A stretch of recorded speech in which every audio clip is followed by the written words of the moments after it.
Hi, everyone. My name is Nicole Gonzalez van Cleve, and I'm an associate professor in the Department of Sociology. And I want to start today by thinking about something that happened in 2016. Sociologist Michael Buravoy asked a provocative question in one of his articles. He said, "What does it mean to live for sociology today?" In these times, this question feels morally urgent. And I've come to believe that the answer lies in doing a type of sociology born of the sociological imagination, where the personal troubles of an individual inspire broader understanding of social phenomenon that are bigger than any one individual case can be. In my recent book, Crime Fictions, that sociological imagination was sparked by a boy named Trayvon, but not the Trayvon that you think. A few years after Trayvon Martin was killed, I learned about the other Trayvon. His story never made national news because the accusations made against this Trayvon, the other Trayvon, were so incriminating that the public accepted them as fact, even though they proved to be crime fictions created by the police. Like Trayvon Martin, Trayvon Yates was an innocent black boy.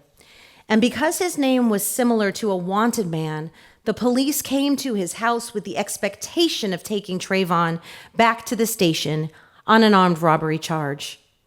The police had little evidence in the robbery case, only a tipster who pointed to a neighborhood man named Trey, who was described as having a grill, a boxed haircut, big earrings, and a sleeve of tattoos, and he was about 160 pounds.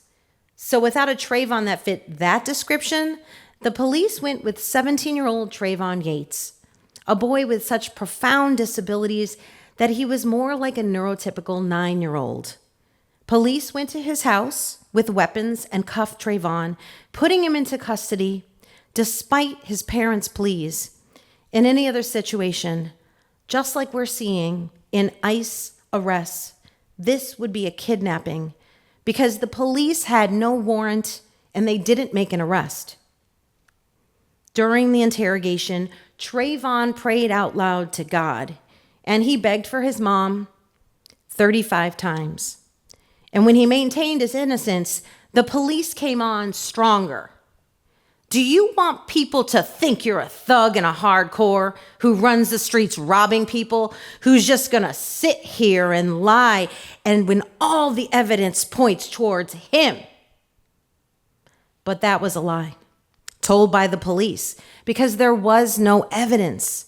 One of 42 lies told during the interrogation meant to confuse and terrify the boy until he made a false confession just so the interrogation could stop. And that lens, that way of seeing black suspects as so-called thugs or monsters, was so entrenched that the officers ignored the most compelling evidence in this case, that the Trayvon weeping right in front of them looked nothing like the real suspects. No gold teeth, no sleeve of tattoos, no box haircut. He was only 105 pounds. The only similarity between the Trayvons was that they were both black. And I wondered how many other Trayvons were out there, other boys abducted, interrogated, accused, and even convicted of crimes they did not do. Surely this was another form of racial violence like police shootings or vigilante injustice, and yet legal scholars and the public treated wrongful convictions as some kind of accident or misfires rather than a process of police technique. It was from these so-called accidents that I began to study this as a social problem, as a sociologist, building a data set of cases of wrongful conviction in the United States. Chicago is the largest unified court system in the nation and a place that I've studied exhaustively, but it's also the wrongful conviction capital of the country. As of 2025, 566 of the 3,709 national cases of wrongful conviction are coming from the state of Illinois alone. Black children and teens are disproportionately the targets of wrongful conviction, and that includes a disproportionate amount of disabled children. From this sample of cases, I examine wrongful conviction as having its own life history. It starts with the arrests and extends over decades of time, traveling across legal systems.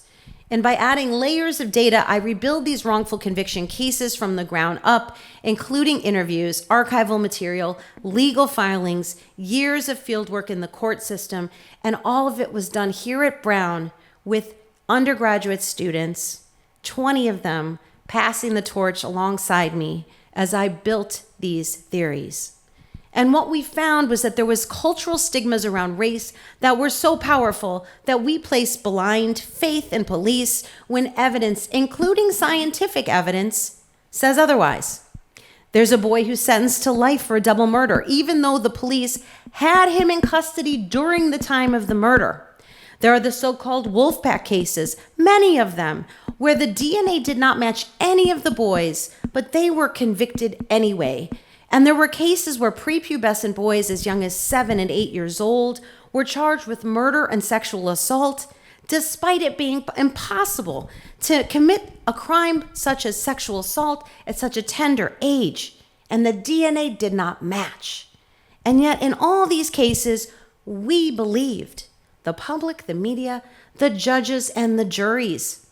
This is a type of routine police violence that is yet to be examined in an era of racial reckoning.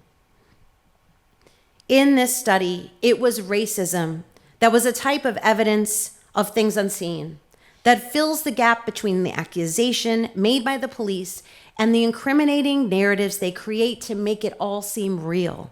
And this is the value of sociology, a way of seeing parts of cultures and practices that are often rendered invisible, cast aside as accidents, but are so much bigger than any single case can possibly be. Thank you very much.